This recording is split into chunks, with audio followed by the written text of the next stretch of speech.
En 1339, une jeune femme de 14 ans traverse la frontière entre l'Espagne et le Portugal. Inès de Castro porte en elle le sang royal de Castille, même si ce sang coule dans ses veines par des chemins interdits. Fille illégitime de Pedro Fernández de Castro, l'un des nobles les plus puissants d'Espagne, elle arrive à la cour portugaise pour servir de dame de compagnie à Constance de Castille. Constance vient épouser le prince héritier Pedro de Portugal, un mariage arrangé comme tous les mariages princiers de l'époque. Personne ne prête attention à cette adolescente aux cheveux dorés qui accompagne la future princesse. Pourtant, cette arrivée discrète va déclencher l'une des tragédies amoureuses les plus sombres de l'histoire européenne. Pedro de Portugal a 19 ans quand il épouse Constance. Le mariage n'a rien d'exceptionnel, c'est une alliance politique classique entre deux royaumes voisins. Mais quand Pedro pose ses yeux sur Inès de Castro, quelque chose d'irréversible se produit. Les chroniqueurs de l'époque parlent de sa beauté saisissante, de son élégance naturelle, de ce port de cou gracieux qui rappelait celui d'un héron. L'attraction est immédiate et réciproque. Dans les couloirs du palais, leurs regards se croisent et se cherchent. Pedro néglige rapidement ses devoirs conjugaux pour poursuivre cette jeune femme qui l'obsède. Inès répond à ses avances avec une passion qui surprend tout le monde, y compris elle-même. Leur première rencontre se déroule dans le plus grand secret. Pedro organise des rendez-vous clandestins dans les jardins du palais royal, loin des regards indiscrets de la cour. Ces moments volés deviennent vite une addiction pour les deux amants. Ils se retrouvent dans des alcôves cachées, échangent des lettres enflammées, inventent 1000 prétextes pour se frôler en public. La passion de Pedro pour Inès devient si évidente qu'elle ne peut plus être dissimulée. À la cour, les langues commencent à se délier. On murmure que le prince préfère la dame de compagnie à sa propre épouse.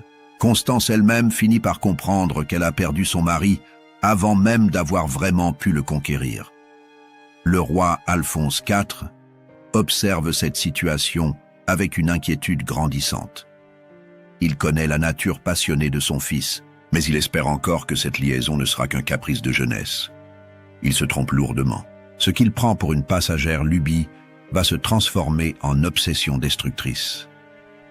L'amour entre Pedro et Inès grandit dans l'ombre, nourri par les interdits et les dangers qui l'entourent. Plus leur relation devient évidente, plus les tensions montent à la cour. Ce n'est plus seulement une aventure extra-conjugale, c'est un scandale politique majeur qui menace l'équilibre du royaume. Inès appartient à la puissante famille des Castro, une lignée qui a des ambitions sur le trône de Castille. Ses frères, Fernando et Alvaro, voient dans cette liaison une opportunité inespérée d'étendre leur influence au Portugal. Ils se rapprochent de Pedro, gagnent sa confiance, deviennent ses conseillers officieux. Le clan des Castro commence à exercer une emprise dangereuse sur l'héritier du trône. En 1344, le roi Alphonse IV perd patience. Il ordonne l'exil d'Inès au château d'Albuquerque, à la frontière espagnole. Cette séparation forcée ne fait qu'intensifier la passion des amants. Pedro et Inès entretiennent une correspondance secrète, trouvent des moyens de se revoir clandestinement. L'éloignement transforme leur amour en véritable obsession. L'année 1345 marque un tournant dramatique. Constance de Castille meurt en donnant naissance à son troisième enfant, le futur roi Ferdinand Ier. Cette mort libère Pedro de ses obligations matrimoniales, mais elle plonge aussi le royaume dans l'incertitude. L'héritier légitime est un enfant chétif, tandis que Pedro n'a qu'une hâte, faire revenir Inès d'exil. Pedro ne perd pas de temps. Dès que sa femme est enterrée, il fait revenir Inès au Portugal. Cette fois, il ne se cache plus. Il installe sa maîtresse dans le palais de Santa Clara à Coimbra et vit publiquement avec elle comme s'ils étaient mariés. Cette provocation ouverte déclenche un tollé à la cour et dans le peuple. De cette union naissent 4 enfants, Afonso, Béatrice, João et Denis. Pedro les reconnaît officiellement, leur donne des titres, les traite comme des héritiers légitimes. Cette fécondité d'Inès contraste cruellement avec la fragilité du jeune Ferdinand, l'héritier officiel. Les nobles portugais commencent à s'inquiéter sérieusement de l'avenir dynastique. Les frères d'Inès profitent de leur position privilégiée pour influencer Pedro. Ils lui soufflent qu'il pourrait revendiquer le trône de Castille, réunir les deux couronnes ibériques sous son autorité. Pedro, aveuglé par l'amour et grisé par ses perspectives grandioses, commence à envisager sérieusement cette option. Le royaume de Portugal se rapproche dangereusement d'une aventure militaire qui pourrait lui coûter son indépendance. L'influence grandissante du clan Castro inquiète profondément le roi Alphonse IV.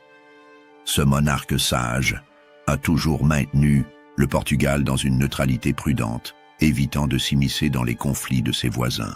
Voir son fils entraîné dans les intrigues castillanes par une femme qu'il considère comme une aventurière le remplit d'une rage froide. La situation en Castille complique encore les choses. Le roi Pierre Ier de Castille, surnommé le Cruel, fait face à de nombreuses révoltes. La famille Castro mène l'opposition contre lui, utilisant tous les moyens possibles pour le renverser. Il marie même Johanna de Castro, la sœur d'Inès, au roi castillan dans l'espoir de l'amadouer. Mais quand Pierre de Castille découvre que sa belle famille continue de comploter, il répudie Johanna sans ménagement. Cette rupture envenime encore la situation. Les Castro redoublent d'efforts pour convaincre Pedro de Portugal de se déclarer prétendant au trône castillan. Il lui rappelle que sa mère descend de la lignée royale de Castille, qu'il a donc des droits légitimes sur cette couronne. Pedro, enivré par l'amour et flatté par ses perspectives de gloire, commence à y croire. Le roi Alphonse IV voit le piège se refermer sur son royaume. Si Pedro suit les conseils des Castro et revendique le trône castillan, le Portugal se retrouvera entraîné dans une guerre civile atroce. L'indépendance chèrement acquise du royaume risque de voler en éclats. La neutralité qui fait la force du Portugal sera sacrifiée aux ambitions d'une famille étrangère. Les conseillers du roi multiplient les mises en garde. Ils expliquent à Alphonse IV que tant qu'Inès sera vivante, son influence sur Pedro ne cessera de croître. Elle est devenue le symbole de cette dérive dangereuse, l'incarnation de toutes les menaces qui pèsent sur le royaume. Certains murmurent même que les enfants d'Inès pourraient un jour contester la légitimité de Ferdinand, provoquant une guerre de succession. Alphonse IV tente d'abord la diplomatie. Il multiplie les entrevues avec son fils, essaie de lui faire comprendre les dangers de sa politique. Pedro reste sourd à ses arguments. L'amour l'a rendu aveugle aux réalités politiques. Il ne voit que sa passion pour Inès et les promesses de grandeur que lui font miroiter les frères Castro. Le roi comprend qu'il ne pourra pas raisonner son fils. Pedro est trop amoureux, trop influencé par son entourage, trop grisé par les perspectives de pouvoir qu'on lui fait miroiter. Une solution radicale s'impose si Alphonse IV veut sauver son royaume de la catastrophe. Cette solution a un nom: éliminer Inès de Castro. L'année 1354 marque l'escalade finale des tensions. Pedro vit désormais ouvertement avec Inès dans le palais de Santa Clara, défiant ouvertement l'autorité de son père. Leurs 4 enfants grandissent, prospèrent, reçoivent une éducation princière. Pendant ce temps, le petit Ferdinand, l'héritier légitime, reste un enfant fragile et maladif. Les rumeurs les plus folles circulent à la cour. Certains prétendent que les Castro prévoient d'assassiner Ferdinand pour placer un des fils d'Inès sur le trône. D'autres affirment que Pedro va bientôt annoncer publiquement son mariage avec Inès, légitimant ainsi leurs enfants et bouleversant l'ordre de succession. Le clan Castro pousse ses avantages. Fernando et Alvaro de Castro deviennent des personnages incontournables de la cour portugaise. Ils conseillent Pedro sur tous les sujets, influencent ses décisions, préparent discrètement leur coup de force en Castille. Leur objectif est clair: faire de Pedro le maître de la péninsule ibérique, avec Inès comme reine et leur neveu comme héritier. Alphonse IV sent que le temps presse. Chaque jour qui passe renforce l'emprise d'Inès sur son fils et l'influence des Castro sur le royaume. Il faut agir avant que la situation ne devienne irréversible. avant que Pedro ne prenne une décision qui entraînerait le Portugal dans la guerre civile. Les conseillers royaux sont formels. Seule la mort d'Inès peut briser cette spirale infernale. Sa disparition libérera Pedro de son obsession, écartera définitivement les Castro du pouvoir, préservera la paix du royaume. C'est un calcul, froid, impitoyable, mais nécessaire selon eux. Alphonse IV hésite encore. Ordonner l'assassinat de la mère de ses petits-enfants, même illégitime, lui répugne. Mais les arguments de ses conseillers finissent par l'emporter. Le salut du royaume l'emporte sur ses scrupules personnels. Il donne son accord pour l'élimination d'Inès de Castro. 3 hommes sont choisis pour exécuter cette mission. Pedro Coelho, Álvaro Gonçalves et Diogo López Pacheco. Ce sont des fidèles du roi, des nobles qui mettent l'intérêt du royaume au-dessus de tout. Ils acceptent cette mission avec la conscience du devoir accompli, même si elle les répugne. Le plan est simple et impitoyable. Il faut attendre que Pedro s'absente de Coimbra. Profiter de cette absence pour frapper Inès dans son refuge de Santa Clara. L'occasion se présente en janvier 1355, quand Pedro part chasser dans la région. Les 3 exécuteurs se mettent aussitôt en route. Le 7 janvier 1355, Pedro Coelho, Álvaro Gonçalves et Diogo López Pacheco arrivent au palais de Santa Clara. Inès s'y trouve avec ses 4 enfants, sans autre protection que quelques serviteurs. Elle ne se doute pas du sort qui l'attend, ne soupçonne pas que son destin va se jouer dans les minutes qui viennent. Les 3 hommes pénètrent dans le palais sans rencontrer de résistance. Ils trouvent Inès dans ses appartements privés, entourée de ses enfants qui jouent autour d'elle. La jeune femme de 30 ans comprend immédiatement ce qui l'attend, en voyant leurs visages fermés et leurs épées nues. Inès ne supplie pas, ne tente pas de fuir. Elle sait que sa mort est scellée, que rien ne pourra fléchir ces hommes venus accomplir les ordres du roi. Elle demande seulement qu'on épargne ses enfants, qu'on ne les fasse pas assister au spectacle de son agonie. Cette dernière requête lui est refusée. L'exécution se déroule devant les 4 enfants terrorisés. Inès de Castres meurt sous leurs yeux, assassinée par ces nobles qui croient sauver le royaume en éliminant une femme sans défense. Son sang se répand sur les dalles de marbre du palais, devant ses enfants qui hurleront de terreur et de chagrin. Pedro Coelho, Álvaro Gonçalves et Diogo López Pacheco repartent aussitôt après l'exécution. Leur mission est accomplie, le royaume est théoriquement sauvé. Ils ne savent pas encore qu'ils viennent de déclencher une tragédie qui marquera l'histoire du Portugal pour les siècles à venir. Quand Pedro rentre de sa chasse et découvre le cadavre d'Inès, sa réaction dépasse tout ce qu'on pouvait imaginer. Ce n'est pas seulement de la douleur qui l'envahit, c'est une rage froide et dévastatrice qui va transformer le prince passionné en monstre sanguinaire. L'homme qui aimait Inès plus que tout au monde va consacrer le reste de sa vie à venger sa mort. Pedro comprend immédiatement que cet assassinat a été ordonné par son père. Cette certitude brise définitivement les liens qui l'unissaient encore au roi Alphonse IV. Désormais, il n'y a plus de père et de fils, plus de roi et d'héritier. Il n'y a que 2 ennemis mortels qui vont s'affronter dans une guerre impitoyable. La nouvelle de la mort d'Inès se répand comme une traînée de poudre dans tout le royaume. Les uns applaudissent cette décision courageuse qui sauve le Portugal d'une aventure dangereuse. Les autres s'indignent de cet assassinat lâche d'une femme sans défense. Mais tous pressentent que cette mort va déclencher des événements terribles. Pedro ne pleure pas longtemps sur le cadavre d'Inès. Sa douleur se transforme immédiatement en soif de vengeance. Il fait rassembler ses fidèles, lève une armée, déclare la guerre à son propre père. Cette guerre civile entre le roi et son héritier va déchirer le Portugal pendant 2 longues années. Les partisans de Pedro sont nombreux. Beaucoup de nobles sont révoltés par cet assassinat qu'ils jugent déshonorant. Les frères d'Inès, Fernando et Álvaro de Castro mettent leurs troupes au service de Pedro. Cette rébellion prend rapidement l'ampleur d'une véritable guerre civile. Pedro se révèle un chef de guerre impitoyable. Il ne fait aucun prisonnier, n'accorde aucun pardon, ne montre aucune pitié.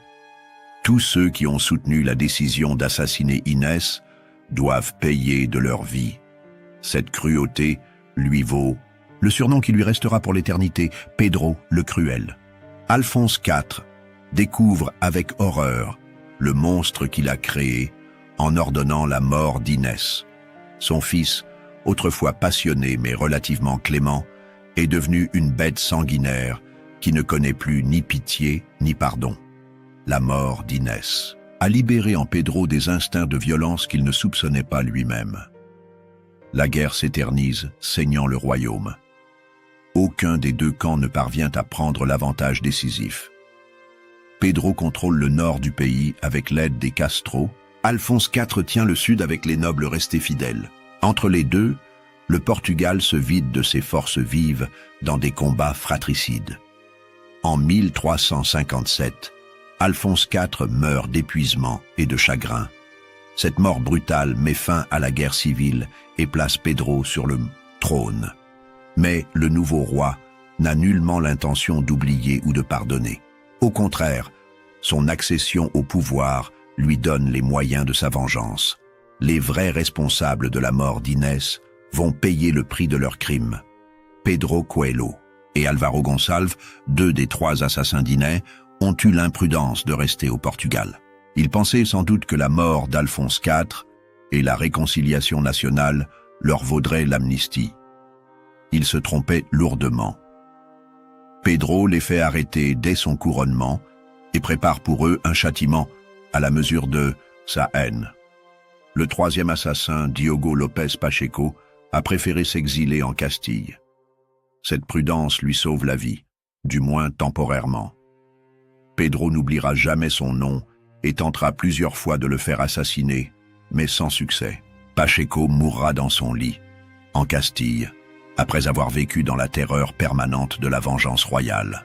Pedro organise l'exécution de Pedro Coelho et d'Álvaro Gonçalves avec un raffinement sadique qui glace d'horreur toute la cour. Il ne s'agit pas seulement de tuer ces hommes, mais de leur infliger les souffrances les plus atroces, de faire de leur agonie un spectacle qui marquera les esprits pour l'éternité. Le roi choisit personnellement le mode d'exécution.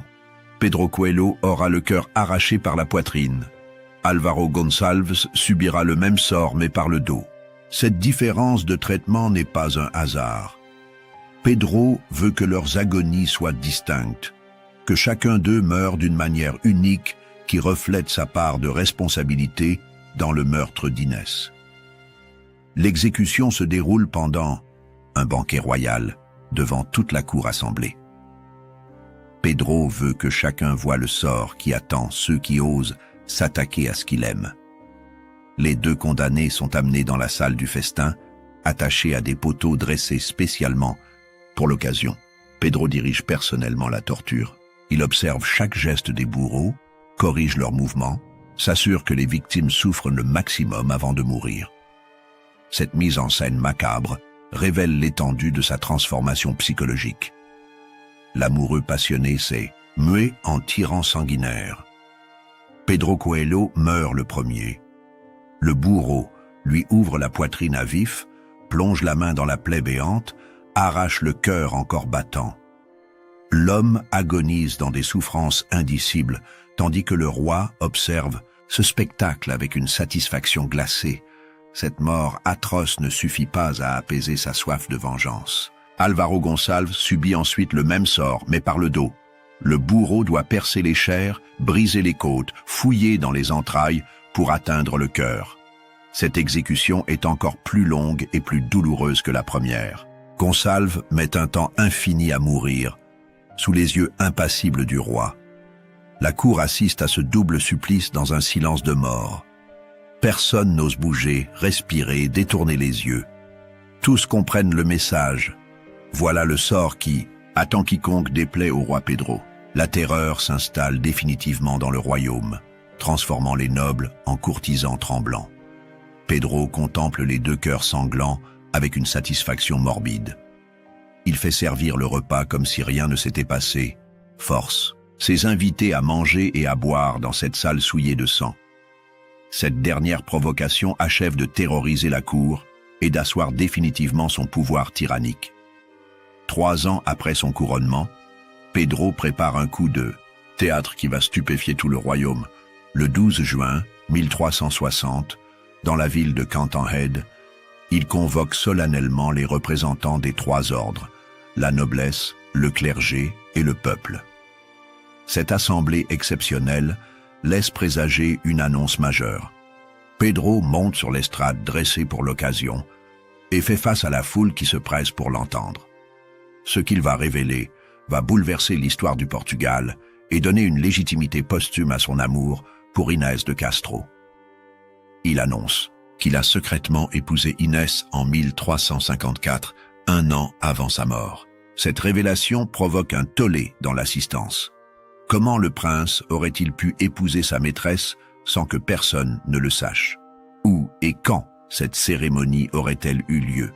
Qui étaient les témoins de cette union clandestine? Pedro a préparé des réponses à toutes ces questions. Il présente ses témoins, son chapelain personnel et un domestique de confiance. Ces 2 hommes jurent sur les évangiles avoir assisté au mariage secret de Pedro et d'Inès dans la ville de Bragance. Ils ne peuvent préciser la date exacte de la cérémonie, mais ils confirment qu'elle a bien eu lieu avant l'assassinat d'Inès. Pedro produit également un document papal qui prouve qu'il avait obtenu du pape l'autorisation de se remarier après la mort de Constance. Ce parchemin, authentique selon les experts, donne une crédibilité supplémentaire à ces affirmations. Comment douter de la parole royale appuyée par de telles preuves? Cette révélation a des conséquences politiques majeures. Si Pedro a vraiment épousé Inès, elle était donc reine de Portugal au moment de sa mort. Leurs 4 enfants deviennent automatiquement légitimes et peuvent prétendre à la succession royale. L'ordre dynastique établi s'en trouve bouleversé. Le petit Ferdinand, l'héritier officiel, se retrouve soudain concurrencé par ses demi-frères, illégitimes devenus légitimes. Cette situation crée une incertitude sur la succession qui perdurera bien au-delà de la mort de Pedro. Les germes d'une future guerre civile sont semés. Beaucoup doutent de la véracité de cette révélation. Comment croire qu'un mariage aussi important ait pu rester secret pendant 6 ans? Pedro a-t-il vraiment épousé Inès ou fabrique-t-il cette histoire pour légitimer rétroactivement leur union? La vérité historique restera à jamais incertaine, mais l'effet politique est immédiat et durable. La révélation du mariage secret n'est que le prélude au spectacle le plus macabre de l'histoire royale européenne. Pedro a décidé de faire reconnaître officiellement Inès comme reine de Portugal, même si elle est morte depuis 5 ans. Cette décision va donner naissance à l'une des légendes les plus sombres du Moyen-Âge. Pedro ordonne l'exhumation du corps d'Inès de Castro de sa tombe du couvent de Santa Clara. Cette profanation de sépulture choque profondément la population, mais personne n'ose s'opposer à la volonté royale. Le cadavre d'Inès, embaumé, selon les techniques de l'époque, est relativement bien conservé après 5 ans d'inhumation. Le roi fait revêtir le corps d'Inès d'un magnifique manteau de pourpre, couleur réservée à la royauté. Une couronne d'or et de pierres précieuses est posée sur son crâne décharné. Des bijoux royaux ornent ses mains squelettiques. Cette mise en scène morbide transforme le cadavre en effigie royale. Inès est ensuite installée sur le trône royal, dans la position exacte qu'elle aurait occupée de son vivant. Pedro fait ériger un trône provisoire à côté du sien et y place le corps embaumé de sa bien-aimée. Cette scène surréaliste marque l'apogée de l'obsession royale pour une morte. Pedro convoque alors toute la cour pour une cérémonie de reconnaissance officielle. Tous les grands du royaume sont contraints de défiler devant le trône d'Inès et de lui baiser la main en signe d'allégeance. Cette obligation de rendre hommage à un cadavre révulse les courtisans, mais aucun n'ose désobéir. La cérémonie du baise-main dure plusieurs heures. Un par un, les nobles, les prélats, les dignitaires du royaume s'agenouillent devant le cadavre couronné et portent à leurs lèvres cette main glacée et putréfiée. Pedro observe chaque geste, s'assure que chacun accomplit parfaitement ce rituel d'allégeance posthume. Cette scène dépasse tout ce que l'imagination peut concevoir en matière de spectacle macabre. Voir des hommes puissants et respectés baiser la main d'un cadavre sous le regard satisfait d'un roi fou d'amour marque définitivement les esprits.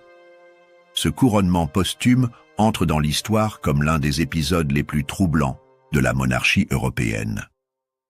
Pedro savoure ce moment de triomphe morbide.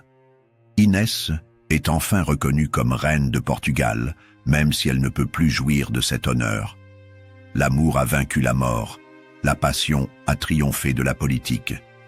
Du moins dans l'esprit dérangé d'un roi qui refuse d'accepter la disparition de sa bien-aimée. Après cette cérémonie de couronnement macabre, Pedro organise pour Inès des funérailles dignes d'une reine. Il veut effacer le souvenir de ses premières obsèques discrètes et offrir à son amour éternel les honneurs qu'elle mérite selon lui. Ces nouvelles funérailles vont surpasser en faste tout ce que le Portugal a connu jusqu'alors. Le cortège funèbre qui accompagne Inès de Coimbra au monastère d'Alcobaça dépasse en magnificence les obsèques des plus grands rois. Pedro mobilise toutes les ressources du royaume pour cette dernière cérémonie. 1000 hommes portent des cierges pour que la lumière ne quitte jamais le cercueil royal. La procession s'étend sur plusieurs kilomètres. En tête marchent les évêques et les abbés du royaume, suivis par la noblesse en grand costume. Viennent ensuite les musiciens, les chanteurs, les pleureurs professionnels engagés pour l'occasion. Le cercueil d'Inès, recouvert d'un drap d'or, est porté par 16 nobles de haute lignée. Pedro suit immédiatement le cercueil, vêtu de ses plus beaux atours royaux. Il refuse que quoi que ce soit dans cette cérémonie puisse laisser penser qu'Inès était autre chose qu'une reine légitime. Cette procession grandiose doit frapper les imaginations et ancrer définitivement dans les mémoires le statut royal d'Inès. Le peuple se presse sur le passage du cortège, fasciné par ce spectacle inouï. Jamais on n'avait vu des funérailles aussi somptueuses pour une femme morte depuis 5 ans. Cette démonstration de puissance royale impressionne autant qu'elle inquiète. Jusqu'où ira la folie de Pedro? Le cortège met plusieurs jours à atteindre Alcobaça. Chaque étape est l'occasion de nouvelles cérémonies, de nouveaux hommages rendus à la reine morte. Pedro veut que tout le royaume soit témoin de cette reconnaissance posthume, que personne ne puisse ignorer le statut royal d'Inès de Castro. À Alcobaça, le cercueil d'Inès est accueilli par une foule de moines et de dignitaires ecclésiastiques. L'abbaye cistercienne, l'une des plus prestigieuses du royaume, va devenir le mausolée royal de cette histoire d'amour tragique. Pedro a choisi ce lieu avec soin pour son symbolisme religieux et sa beauté architecturale. La cérémonie religieuse qui suit dépasse en solennité les obsèques des plus grands souverains. Pedro a commandé une messe pontificale avec tous les fastes réservés aux têtes couronnées. L'encens embaume la nef gothique tandis que les chants sacrés résonnent dans cette cathédrale de pierre blanche. Pedro ne s'arrête pas aux funérailles grandioses. Il veut offrir à Inès et à lui-même une sépulture qui défiera les siècles et immortalisera leur amour dans la pierre. Les 2 tombeaux qu'il commande aux meilleurs sculpteurs du royaume vont devenir des chefs-d'œuvre de l'art gothique. Ces sarcophages de pierre calcaire de Coimbra nécessitent 3 années de travail acharné. Pedro supervise personnellement chaque détail de leur réalisation, corrige les moindres imperfections, exige la perfection absolue. Rien n'est trop beau pour célébrer cet amour qui a bouleversé sa vie et transformé le royaume. Le tombeau d'Inès représente un prodige de sculpture médiévale. Son gisant la montre couronnée comme une reine, vêtue des plus beaux atours royaux, protégée par des anges aux ailes déployées. Les côtés du sarcophage racontent des scènes du Nouveau Testament, mêlant la foi chrétienne à la glorification de cet amour terrestre. Le sarcophage repose sur 6 figures extraordinaires, des créatures aux visages humains, mais au corps d'animaux qui portent le poids de cette éternité de marbre. Ces gardiens fantastiques veillent sur le sommeil de la reine morte, témoin silencieux d'une passion qui a défié toutes les conventions. Pedro fait graver sur le tombeau d'Inès une inscription qui résume toute sa philosophie. jusqu'à la fin du monde. Ces mots simples expriment sa conviction que leur amour survivra à tout, qu'aucune force terrestre ou divine ne pourra le détruire. Cette devise devient le symbole de leur union éternelle. Son propre tombeau ne le cède en rien à celui d'Inès, en magnificence et en raffinement artistique. Pedro y est représenté en roi guerrier, tenant son épée, prêt à défendre son amour même dans la mort. Les sculptures qui ornent son sarcophage racontent l'histoire de leur passion tragique, transformant la pierre en livre d'images pour les générations futures. Les deux tombeaux sont d'abord placés côte à côte, les pieds tournés vers l'Orient, face à l'autel du monastère. Cette disposition traditionnelle respecte les usages funéraires de l'époque. Mais au XVIIIe siècle, ils seront déplacés et positionnés face à face pour créer la légende romantique des amants qui se regarderont dans les yeux au jour du jugement dernier. Pedro survit encore 7 ans après l'inhumation définitive d'Inès à Alcobaça. Ces années sont marquées par une mélancolie profonde et une cruauté qui ne se dément jamais. Le roi continue de poursuivre impitoyablement tous ceux qui ont participé de près ou de loin à l'assassinat de sa bien-aimée. Les dernières années de Pedro Ier sont placées sous le signe de la terreur et de l'obsession morbide. Le roi qui fit couronner sa maîtresse morte ne trouve plus de plaisir que dans la vengeance et le souvenir de son amour perdu. Son règne se transforme en une longue agonie psychologique ponctuée de violences arbitraires. Pedro multiplie les pèlerinages à Alcobaça pour se recueillir sur la tombe d'Inès. Il passe des heures entières agenouillé devant le sarcophage, parlant à celle qui ne peut plus lui répondre. Ses conversations avec une morte inquiètent profondément son entourage et renforcent sa réputation de folie. La cour vit dans la terreur permanente. Le moindre geste mal interprété, la plus petite parole déplacée peuvent déclencher la colère royale et conduire au supplice. Pedro fait régner un climat de suspicion généralisée où chacun épie les autres, où la délation devient un moyen de survie. Le roi développe une paranoïa croissante à l'égard de tous ceux qui l'entourent. Il voit des complots partout, soupçonne ses plus fidèles serviteurs de trahison, n'accorde plus sa confiance à personne. Cette méfiance maladive l'isole progressivement et aggrave sa dérive psychologique. Pedro s'acharne particulièrement contre les descendants et les alliés de ceux qui ont tué Inès. Il fait rechercher dans tout le royaume les parents, les amis, les complices présumés des assassins. Cette chasse aux sorcières sème la terreur dans la noblesse portugaise et décourage toute velléité d'opposition. Le royaume souffre de cette tyrannie. L'économie stagne. L'administration se paralyse, la justice devient arbitraire. Pedro ne s'intéresse plus aux affaires de l'État, obsédé par sa vengeance personnelle et ses visions mystiques. Le Portugal régresse sous la férule de ce roi, fou d'amour et de haine. En 1367, 12 ans après la mort d'Inès et 10 ans après son couronnement, Pedro Ier rend son dernier souffle. Il meurt comme il a vécu ces dernières années, seul, rongé par l'obsession, hanté par le fantôme de celle qu'il n'a jamais pu oublier. Sa mort libère le royaume d'un règne de terreur. Selon ses dernières volontés, Pedro est inhumé à Alcobaça, dans le tombeau qu'il s'était fait préparer face à celui d'Inès. Cette disposition finale scelle symboliquement leur union éternelle. Même dans la mort, le roi cruel veut rester auprès de celle qui a bouleversé sa vie et transformé son règne en tragédie. La mort de Pedro Ier ne met pas fin aux conséquences de sa passion pour Inès de Castro. Au contraire, elle ouvre une période d'instabilité dynastique qui va ébranler le Portugal pendant des décennies. La légitimation posthume des enfants d'Inès crée une crise de succession majeure.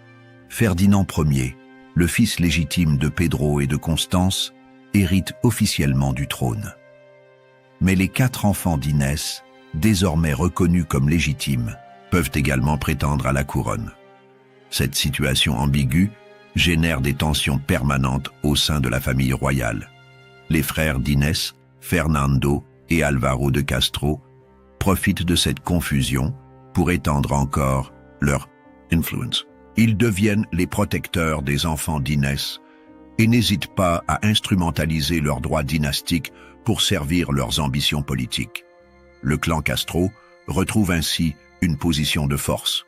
Ferdinand Ier, physiquement fragile et politiquement faible, peine à s'imposer face à ses prétentions rivales. Son règne est marqué par des conflits constants avec les partisans des enfants d'Innès. Cette guerre civile larvée affaiblit durablement le royaume et compromet son indépendance face aux voisins espagnols. La question de la légitimité du mariage entre Pedro et Inès continue de diviser les historiens et les juristes. Certains voient dans cette union secrète une invention posthume destinée à légitimer les enfants illégitimes. D'autres croient à la sincérité de Pedro et acceptent la validité de ce mariage clandestin. Cette incertitude historique renforce paradoxalement la dimension légendaire de l'histoire. L'impossibilité de trancher définitivement entre vérité et mensonge nourrit le mythe et stimule l'imagination des artistes. Pedro et Inès deviennent des figures littéraires autant qu'historiques. Les tombeaux d'Alcobaça deviennent rapidement un lieu de pèlerinage pour les amoureux du monde entier. Cette nécropole royale attire les couples qui viennent y chercher l'inspiration et la bénédiction d'un amour plus fort que la mort. Le monastère cistercien se transforme en sanctuaire de la passion romantique. L'histoire de Pedro et Inès inspire immédiatement les chroniqueurs et les poètes. Dès le XVe siècle, leurs amours tragiques entrent dans la littérature portugaise et européenne. Cette popularité précoce garantit la transmission du mythe à travers les siècles et son enrichissement constant par de nouveaux apports artistiques. L'histoire de Pedro Ier et d'Inès de Castro transcende rapidement les limites de l'anecdote historique pour devenir un mythe universel. Cette transformation s'opère grâce aux artistes qui s'emparent de cette tragédie amoureuse et la magnifient dans leurs œuvres. Luís de Camões, le plus grand poète portugais, consacre plusieurs strophes de ses Lusíadas à cette histoire d'amour. Sa version poétique de la tragédie d'Inès fixe définitivement les contours du mythe dans la culture lusitanienne. Camões transforme la concubine royale en héroïne romantique, victime innocente de la raison d'État.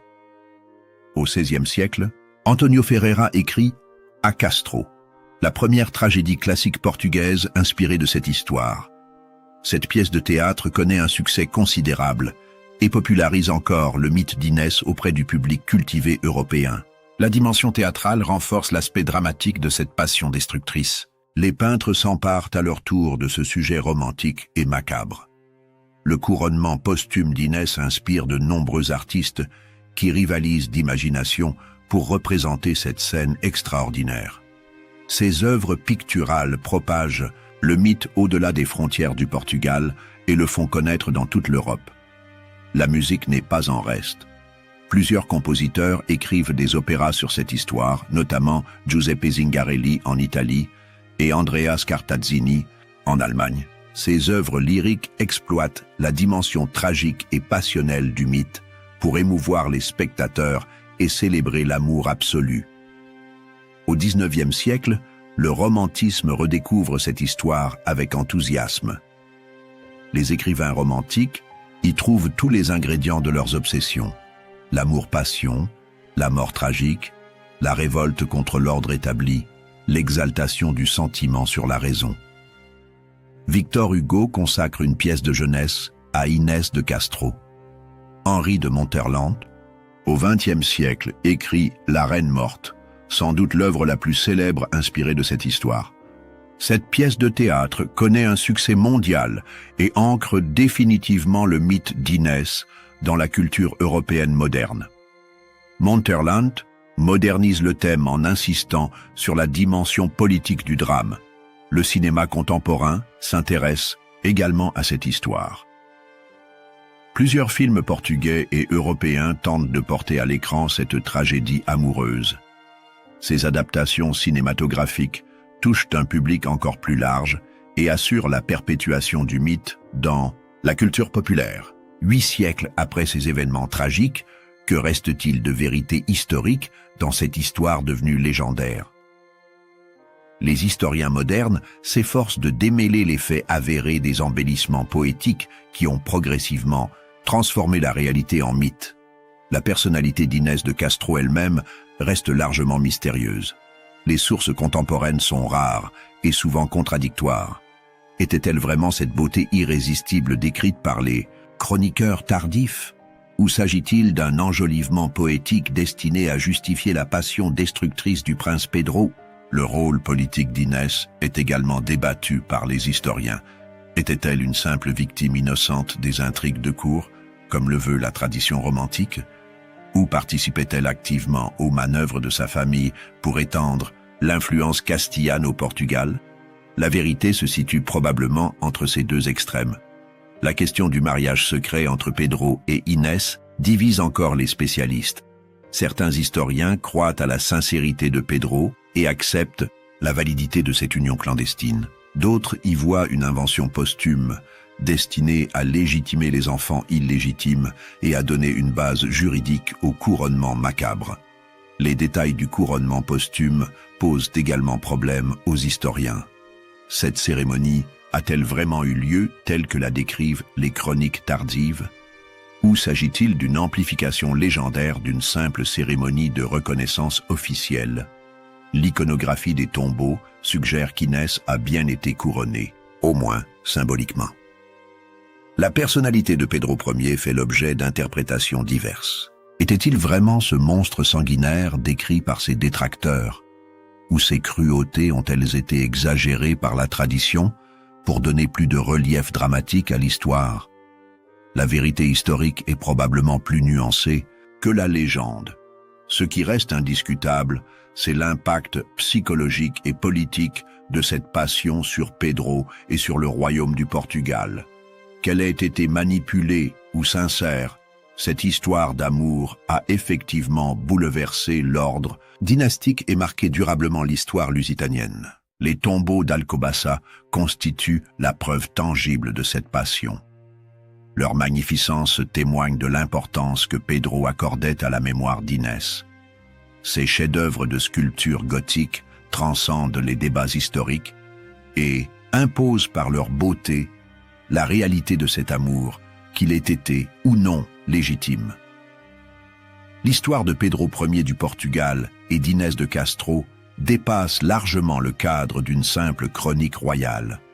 Elle incarne l'archétype de la passion absolue, de l'amour qui refuse les compromis et les accommodements avec la réalité politique. Cette radicalité en fait un mythe intemporel. Le couronnement posthume d'Inès reste l'un des épisodes les plus extraordinaires de l'histoire européenne. Jamais roi n'était allé aussi loin dans l'expression publique de son amour pour une femme. Cette transgression de tous les tabous sociaux et religieux frappe les imaginations et nourrit encore aujourd'hui la fascination pour cette histoire. Pedro Ier incarne la figure du roi fou d'amour, prêt à sacrifier son royaume et ses sujets à sa passion personnelle. Cette dimension tragique en fait un personnage shakespearien avant la lettre, un héros romantique qui préfigure les grandes figures littéraires de la passion destructrice. Inès de Castro devient, par sa mort tragique et sa reconnaissance, posthume, le symbole de l'amour sacrifié aux intérêts politiques. Sa transformation de concubine royale en reine légitime, même à titre posthume, constitue une revanche symbolique sur tous ceux qui l'ont rejeté de son vivant. L'amour de Pedro et Inès interroge les limites entre passion privée et responsabilité publique. Jusqu'où un souverain peut-il sacrifier les intérêts de son royaume à ses sentiments personnels? Cette question traverse les siècles et trouve encore des échos dans les monarchies contemporaines. La postérité a tranché en faveur des amants tragiques. Malgré les souffrances infligées au royaume, malgré les cruautés commises au nom de cet amour, l'histoire a retenu la dimension romantique de cette passion et en a fait un modèle d'amour absolu. Les tombeaux d'Alcobaça continuent d'attirer les pèlerins de l'amour du monde entier. Ces chefs-d'œuvre de pierre témoignent que certaines passions peuvent effectivement défier la mort et conquérir l'éternité. Pedro et Inès reposent face à face depuis des siècles, unis dans un sommeil de marbre qui symbolise leur amour indestructible. Cette histoire prouve que la réalité peut parfois dépasser la fiction dans l'extraordinaire et le macabre. Aucun romancier n'aurait osé imaginer un roi faisant couronner le cadavre de sa maîtresse et obligeant sa cour à lui baiser la main. Pourtant, ce prodige morbide a bien eu lieu dans le Portugal du XIVe siècle. Pedro Ier et Inès de Castro ont gagné leur pari sur l'éternité. Leur amour a survécu aux siècles, aux régimes politiques, aux transformations sociales. Il continue d'inspirer les artistes, d'émouvoir les amoureux, de fasciner les historiens. Dans ce sens, Pedro avait raison, leur amour durera jusqu'à la fin du monde.